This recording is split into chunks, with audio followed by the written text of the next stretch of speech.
Glória a Deus. Pai do Senhor, meus queridos irmãos, Igreja do Senhor Jesus, agradecemos a Deus mais uma vez essa rica oportunidade para estar trazendo a palavra do Senhor aos nossos corações. Desde já peço que você que acessou esse canal de comunicação, que você não deixe de se inscrever nesse canal, você venha compartilhar com seus amigos, com seus conhecidos, a palavra do Senhor. A nossa motivação é pregar a palavra de Deus, para edificar as vidas, para edificar as famílias, para ser um divisor de água em muitas vidas. Vamos meditar na palavra do Senhor, se encontra no livro de Romanos, capítulo de número 12, versículo de número 1 e 2. Carta que Paulo escreve à igreja de Roma, capítulo de número 12, versículo de número 1 e 2. Senhor Deus nos revelou uma palavra poderosa, que vem com certeza de encontro com as nossas indagações. Nessa palavra, eu quero já ministrar um tema subordinado a essa palavra, a qual o Senhor nos revelou. O tema é vida nova. A nova vida. Como conquistar e ter uma vida nova? Como ter então uma nova vida? Quais são os passos que eu devo fazer para alcançar essa nova vida? A palavra do Senhor no livro de Romanos, capítulo de número 12, diz assim: Rogo-vos, pois, irmãos, pela misericórdia de Deus, que apresentei o vosso corpo por sacrifício vivo, santo e agradável a Deus, que é o vosso culto racional. E não vos conformei-vos com esse século, mas transformai-vos pela renovação da vossa mente, para que experimenteis qual seja a boa, agradável e perfeita vontade de Deus. Quando Paulo escreve à igreja de Roma, no capítulo de número 12, aqui o Espírito Santo nos revela a vontade de Deus para que eu e você venhamos desfrutarmos de uma nova vida. De uma vida, como o próprio Senhor disse na sua palavra, que seja a boa, perfeita e agradável vontade de Deus. E para se conquistar essa nova vida, essa vida nova, é necessário alguns passos, a qual o apóstolo revela aqui na sua palavra em Romanos 12. O primeiro passo, olha como é que Paulo diz, primeiro passo para se ter uma nova vida, uma vida nova. O apóstolo diz assim: Rogo-vos, pois, irmãos, pela misericórdia de Deus, que apresentei o vosso corpo por sacrifício vivo. O primeiro passo para se ter uma nova vida é o seu corpo como sacrifício vivo. Quando nós estudamos a palavra do Senhor, desde o livro de Gênesis até Romanos 12, a qual lemos, vemos que Deus então anela em ter o ser humano como templo do Espírito Santo, como morada viva do Deus eterno, pois nós somos um espírito que temos uma alma, o depósito das nossas emoções, e habitamos num corpo, templo, morada do Espírito Santo. Na época do Velho Testamento, vemos Deus então que aceitava sacrifício de animais. O povo então trazia sacrifício aos pés do altar, e era por duas motivações: ou culpa por remissão dos seus pecados, ou gratidão por se ter uma boa colheita durante aquele ano. Então o povo trazia dois tipos de sacrifício: uma pela expiação do pecado e a outra por gratidão. Aí Deus, depois de enviar o seu Filho único, nosso Senhor e Salvador Jesus Cristo, aleluia, fez um sacrifício uma vez só pela minha e pela sua vida, através da sua morte, a ressurreição na cruz do Calvário.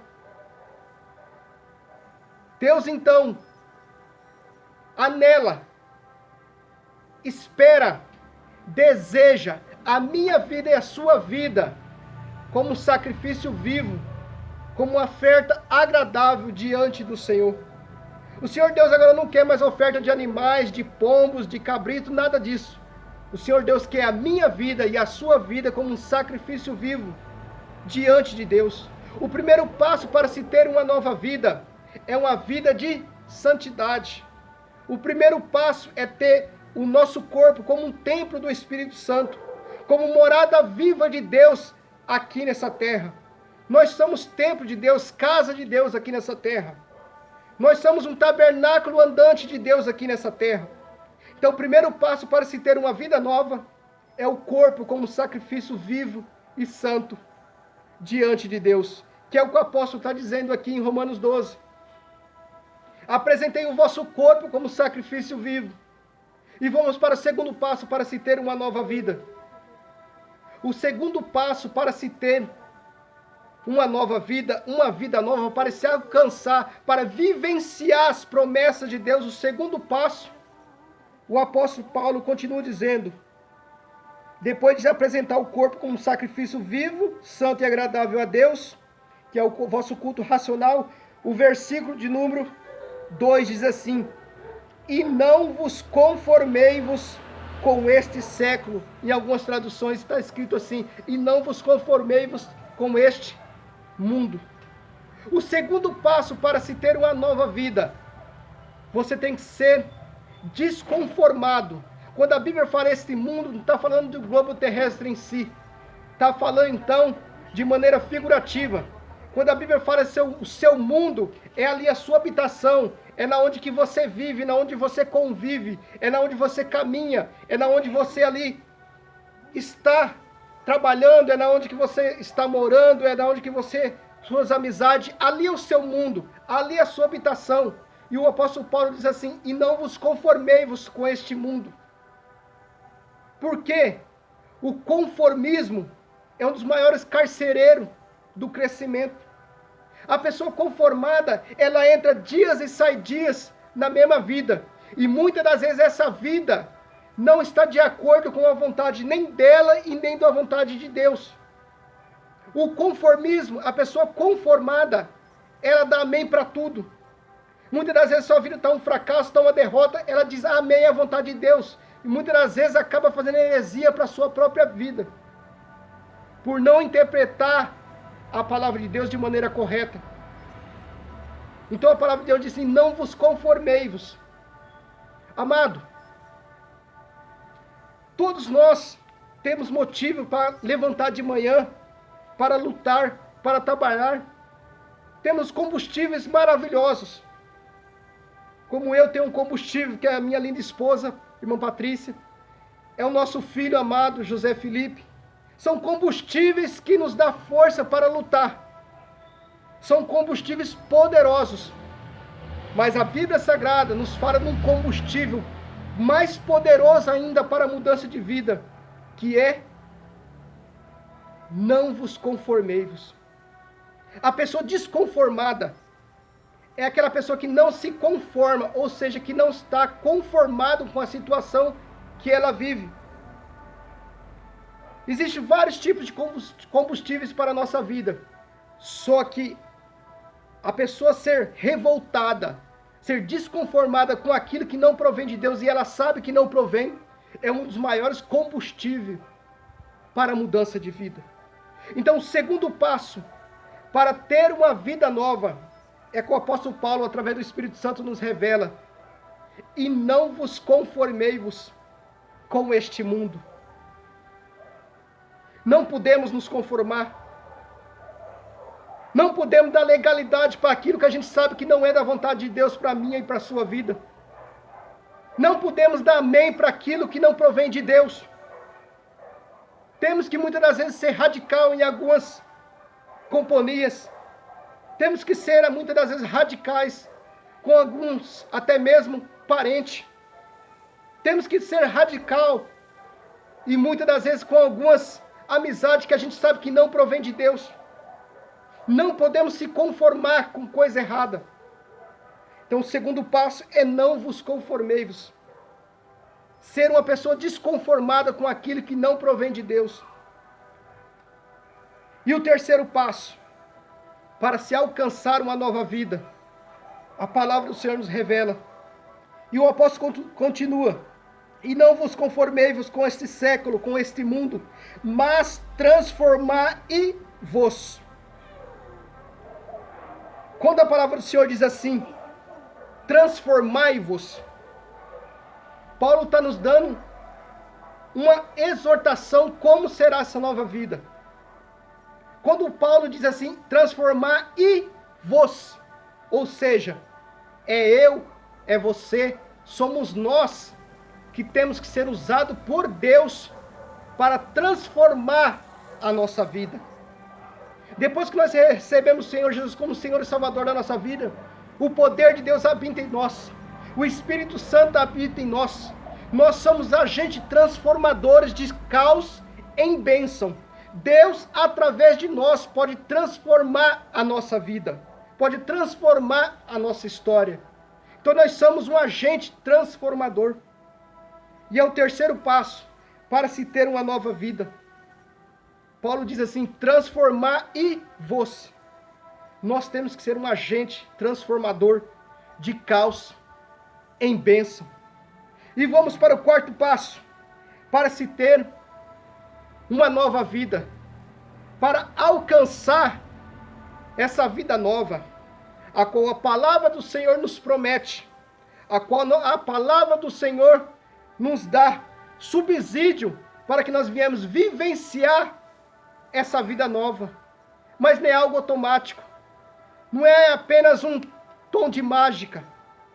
Existem passos para se alcançar essa nova vida. Porque a salvação não existe nada que você possa fazer para ser salvo. A salvação é pela graça. Graça significa favor imerecido. Eu e você, nós somos salvos porque nós aceitamos o Senhor Jesus como o único Senhor e Salvador da nossa vida. Então nós somos salvos. Mas para nós vivermos as promessas de Deus aqui nessa terra, nós precisamos ter essa vida nova. E como alcançar essa vida nova? Vamos para o quarto passo para se ter a nova vida, a qual o apóstolo aqui nos exorta, nos orienta e nos ensina. O quarto passo para se ter uma vida nova. O apóstolo diz assim no versículo 2: e não vos conformei-vos com este século, mas transformai-vos pela renovação da vossa mente. O quarto passo e o mais poderoso passo para se alcançar uma vida nova, uma nova vida, é se ter então a mente renovada. O que é ter uma mente renovada? É ter uma mente livre para pensar. É ter uma mente transformada através da palavra de Deus. É ter a mente de Cristo, a qual a palavra do Senhor nos orienta. É transformar pensamentos velhos, substituir por pensamentos novos, por pensamentos divinos, por pensamentos genuínos, por pensamento a qual orienta a palavra de Deus. Porque o antepassado de cada ação primeiro é o pensamento. Não tem como a gente parar de pensar, mas tem como a gente substituir pensamento. Quando muitas das vezes a nossa carne vem com pensamentos negativos, os inimigos vêm com palavras negativas, até mesmo o inimigo da nossa alma vem com palavras na nossa mente negativa. Nós temos que substituir esses pensamentos por pensamentos divinos, por pensamentos genuínos, por pensamento a qual orienta a palavra do Senhor.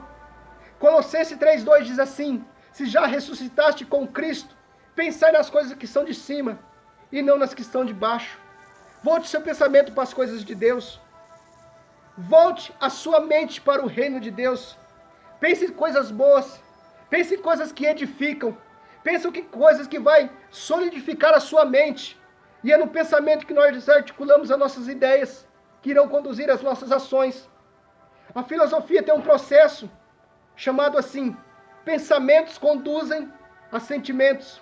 Sentimentos conduzem às ações. E ações conduzem a resultado. Então, se você quer ter um resultado positivo, aprende a pensar positivamente. Não tem como você ter uma vida nova se você tem ainda uma mente velha. Não tem como você ter uma vida positiva, edificante, se você tem uma mente negativa. Uma mente conformada. Uma mente autocrítica. Uma mente que só sabe pensar mal dos outros. Não tem como você alcançar essa vida nova se a sua mente ainda é uma mente velha, é uma mente carnal, é uma mente mundana, é uma mente que pensa somente como os homens pensam. Não tem como a gente parar de pensar, mas tem como a gente substituir pensamento. O salmista Davi escreveu o Salmo 1 e diz assim: bem-aventurado o varão que não anda segundo o conselho dos ímpios, não se detém no caminho dos pecadores, e nem se assenta na roda dos escarnecedores. Antes tem o seu prazer na lei do Senhor, e na sua lei medita de dia e de noite. Pois será como a árvore plantada junto a ribeiro de água, a qual dá os seus frutos na estação própria, e cujas folhas não caem, e tudo quanto fizer prosperará. Medite na palavra de Deus. Quando estiver na sua casa, trabalhando ou andando, se você tiver a oportunidade, coloque um louvor para você ouvir. Quer seja a palavra cantada, quer seja a palavra pregada, ouve uma pregação, ouve um louvor. Quando você ouve, você pensa. Quando você pensa, você está renovando a sua mente. Ocupe a sua mente com as coisas de Deus. Pare de pensar de derrota, pare de pensar em fracasso, pare de pensar em miséria. Ocupe a sua mente com as coisas que são castas. Coisas que são boas, coisas que edificam. Não tem como você parar de pensar, mas tem como você substituir pensamento. Filipenses capítulo 4, versículo 8, o apóstolo Paulo diz assim: quanto ao mais, irmãos, tudo que é honesto, tudo que é puro, tudo que é verdadeiro, se algum bem há, se algum louvor existe, nisso pensai. Pense em coisas boas. Salomão, um dos homens mais sábios da Bíblia, escreveu assim, Provérbios 4, 23, sobre tudo que deve guardar, guarda o teu coração, porque dele procedem as saídas da vida. Coração aqui não é órgão, coração é a sede da inteligência, vontade e sentimento. Quando Salomão diz em Provérbios 4, 23, sobre tudo que deve guardar, guarda o teu coração, Salomão está dizendo assim, sobre tudo que deve guardar, guarda os teus pensamentos, sobre tudo que deve guardar, guarda os teus sentimentos, sobre tudo que deve guardar, guarda a tua vontade, porque dela procedem as saídas da vida. Cuidado com a maneira como você lida com seus pensamentos. Que tipo de pensamento domina a sua mente, e a minha mente, e a nossa mente? Então, o quarto passo para se ter uma nova vida é ter uma mente renovada. Para que tudo isso? Para cumprir o que diz a palavra do Senhor, para que nós venhamos experimentar qual seja a boa, agradável e perfeita vontade de Deus. Então essa palavra que o Senhor Deus nos revelou aqui, essa noite, que Deus abençoe a sua vida. Tenha uma nova vida, cumpra esses 4 passos para se ter uma nova vida, que com certeza o Senhor Jesus vai te orientar, vai te guiar, vai te abençoar, você, a sua casa e toda a sua família. Se você gostou dessa palavra, compartilhe essa palavra, compartilhe com seus amigos, ajude a gente a divulgar a palavra de Deus. Muitas pessoas estão carentes, precisando de ouvir a palavra do Senhor. Comente, compartilhe, curte esse vídeo, essa mensagem. Aqui é vosso amigo, pastor José Quaresma. A nossa vida está à disposição do reino de Deus, assim como a minha vida é a vida da minha família. Que Deus abençoe a sua vida, Deus abençoe a sua família. Hoje para todos sempre, o nome santo do Senhor Jesus. Amém. Glória a Deus.